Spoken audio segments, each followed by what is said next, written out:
গড়িয়া পূজা, সেই উপলক্ষে জনজাতি অংশের জনগণ খুবই ঘটা করে এই উৎসবটি উদযাপন করে। আসলে মূলত এই পূজাটি হলো জনজাতি অংশের প্রধান উৎসব, আর এই উৎসবটি ঘিরে সারা রাজ্যের জনজাতি এলাকাতে দিনটি ঘটা করে পালন করা হয়।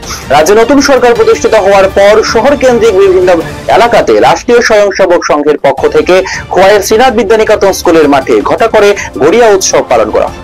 রাজ্যের সবথেকে বড় উৎসব হলো আজকে গড়িয়া পূজা। গড়িয়া পূজা উপলক্ষে কি বলবেন আপনারা এখানে পূজা করছেন গোটা বিষয়ে? গড়িয়া পূজার বিষয়ে একটা কথাই আমরা বলবো, আজকের যে অনুষ্ঠানটা তাতে আমাদের রাষ্ট্রীয় স্বয়ংসেবকের পক্ষ থেকে শিবাজি শাখার থেকে আমরা জিনিসটা আয়োজন আমরা করলাম। একটি উদ্দেশ্যে সমাজের জন্য আমরা বলবো, এটা তো গড়িয়া তো আমাদের ত্রিপুরা রাজ্যের, আমাদের ত্রিপুরাদের একটা অংশ।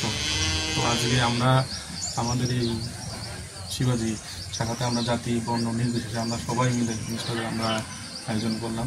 এটাই সমাজের মধ্যে একটা বার্তা যাবে। তো আমরা সবাই ত্রিপুরাবাসী একত্রিত হয়ে যেমনভাবে এখন আমরা আছি, আগামী দিনও আমরা সেইভাবেই থাকবো এবং আমরা হিন্দুত্বের প্রতি আমরা প্রাণবদ্ধ হয়ে একত্রিত হয়ে। এটা কোথায় হচ্ছে পুজোটা? বিদ্যানিকেতন স্কুল মাঠে প্রাঙ্গণ। এবার কি প্রথমবারের মতো অনুষ্ঠিত হবে? প্রথমবারের মতো হয়েছে, কিন্তু এই প্রাঙ্গণে এটাই প্রথম। রাজ্যের জাতি জনজাতির উদ্দেশ্যে আপনি গড়িয়া পূজার দিনে কি বার্তা দেবেন সবাই? বার্তা একটাই, ঐতিহ্যবাহী আমাদের হিন্দু সংস্কৃতির একটা ঐতিহ্যবাহী। কতদিন থাকবে পূজাটা? পূজাতে আজকেই বিকালবেলা বিসর্জন দেওয়া হবে। ধন্যবাদ।